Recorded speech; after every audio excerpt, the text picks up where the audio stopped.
সভাপতি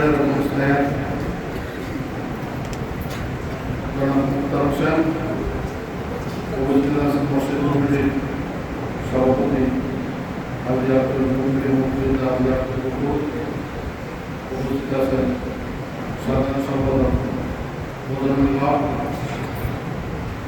উপস্থিত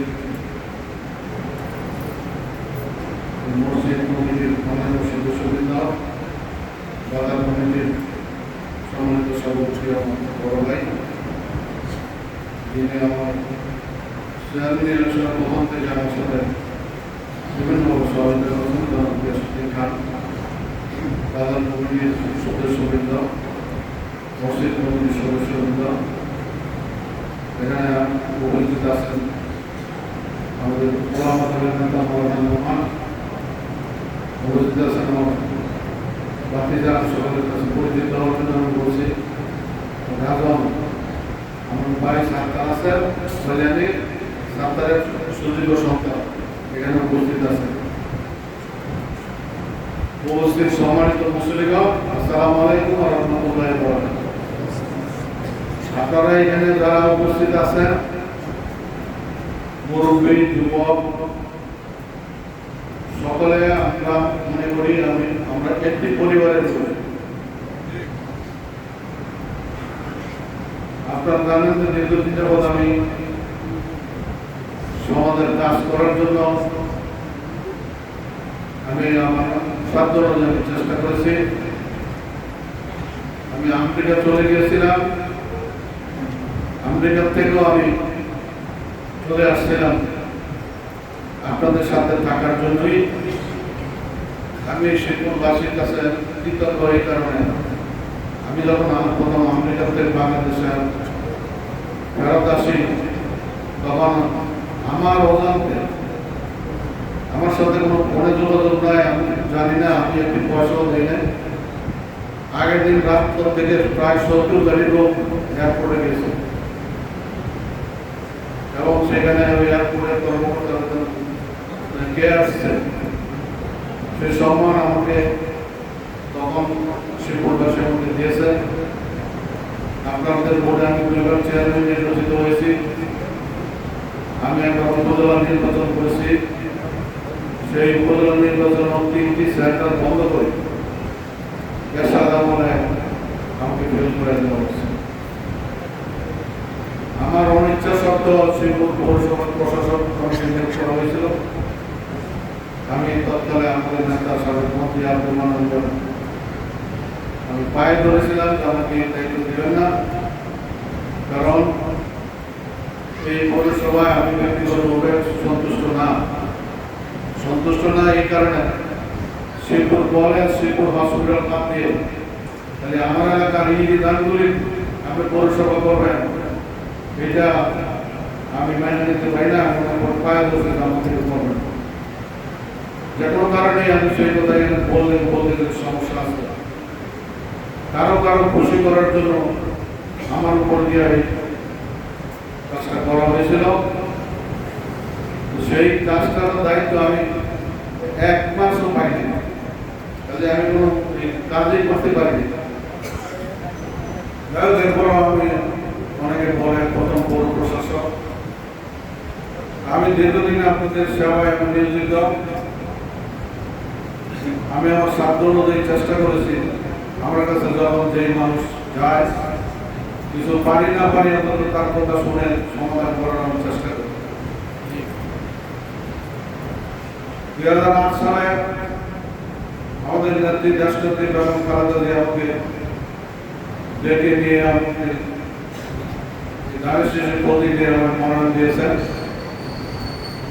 আমি দলের সিদ্ধান্ত যদি সেদিন আমি না মানতাম, তাহলে আমার হয়তো দল থেকে বহিষ্কার করত। যার কারণে আমি নির্বাচনে প্রতিদ্বন্দ্বিতা করি। কিন্তু দুর্ভাগ্য হলো যার সাথে আমি দীর্ঘদিন রাজনীতি করেছি, যিনি আমার নেতা, যার বাসায় আমি রাত্রে ঘুমাইলে যার স্ত্রী, আমি নাড়াচাড়া করি, মশারি কামড়ালে মশারি মধ্যে দিতে আমাদের ভাবি মরিয়ম ভাবে অনেক ব্যক্তিগত সম্পর্ক ছিল। আর আপনারা বয়স্ক লোক তারা তো জানেন যে কোনো কাজে করবি আমি ওনার সাথে ছিলাম। মুক্তিযুদ্ধের 9 মাস আমরা দুজনে এক বিছানায় ঘুমাইছি, নদীতে নৌকায় ঘুমাইলেও একসাথে ঘুমাইছি। তারপরও দলীয় কারণে আমার কেন্দ্রের ভিতরে হয়েছে। হয়তোবা আমার এখন চিন্তা ছিল উনি বক্তব্য দিতেন ব্যক্তিত্বের ধর্ম দলের দেশ প্রার্থী হবেন না, কিন্তু শেষ পর্যন্ত প্রার্থী হয়েছেন। আমি খুব প্রতিকূল অবস্থার মধ্যে সেই নির্বাচনে অংশগ্রহণ করেছি।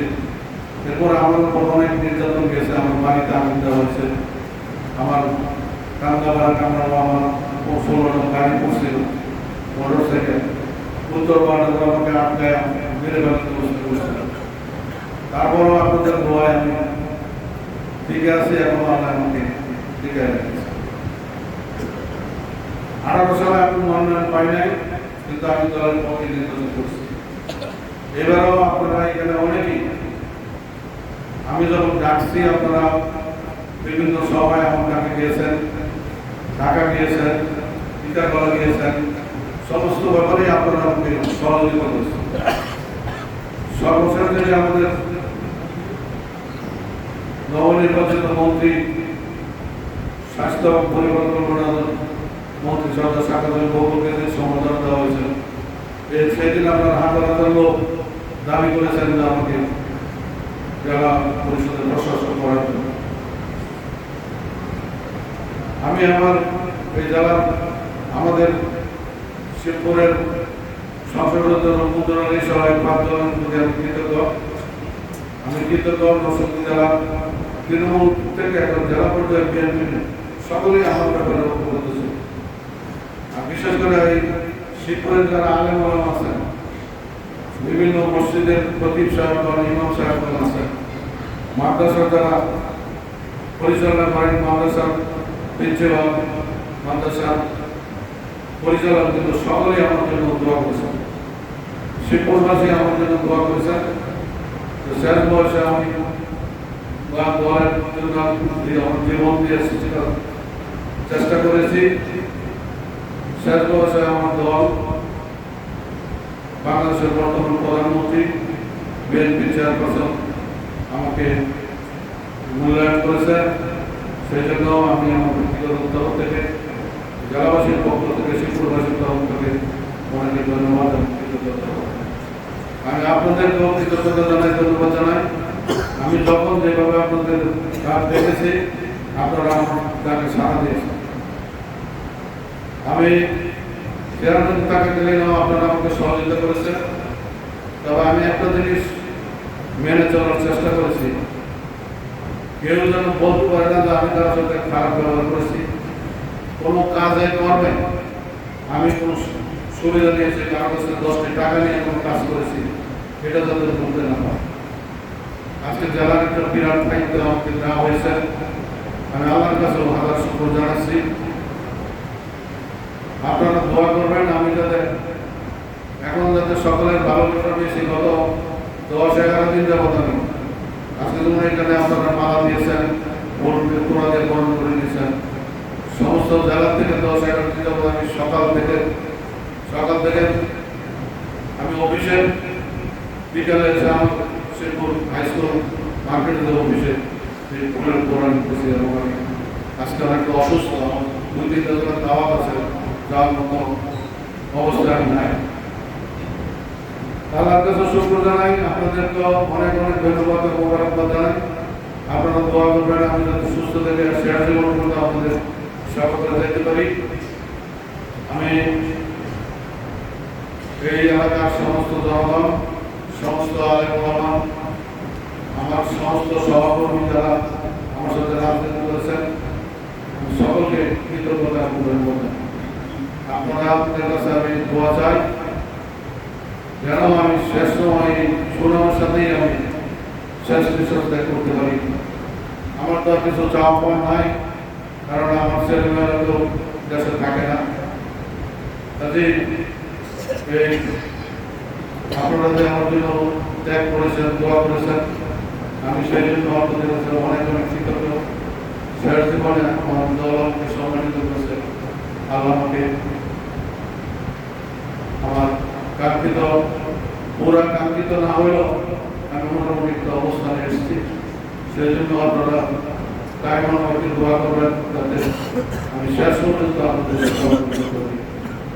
আর তো ধানাবাড়িয়ে অতীতে আপনারা অনেকে আমার জন্য অনেক কিছু করেছেন, চেয়ারম্যান বানিয়েছেন আপনারা।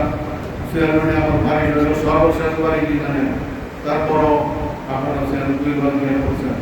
চেয়ারম্যানে কিন্তু আমি আরো দাঁড়াইলে আরো আপনারা ভোট দিতেন, কিন্তু আমাদের উপজেলা ইলেকশন করতে গিয়ে চেয়ারম্যান রিজাইন করতে হয়েছে।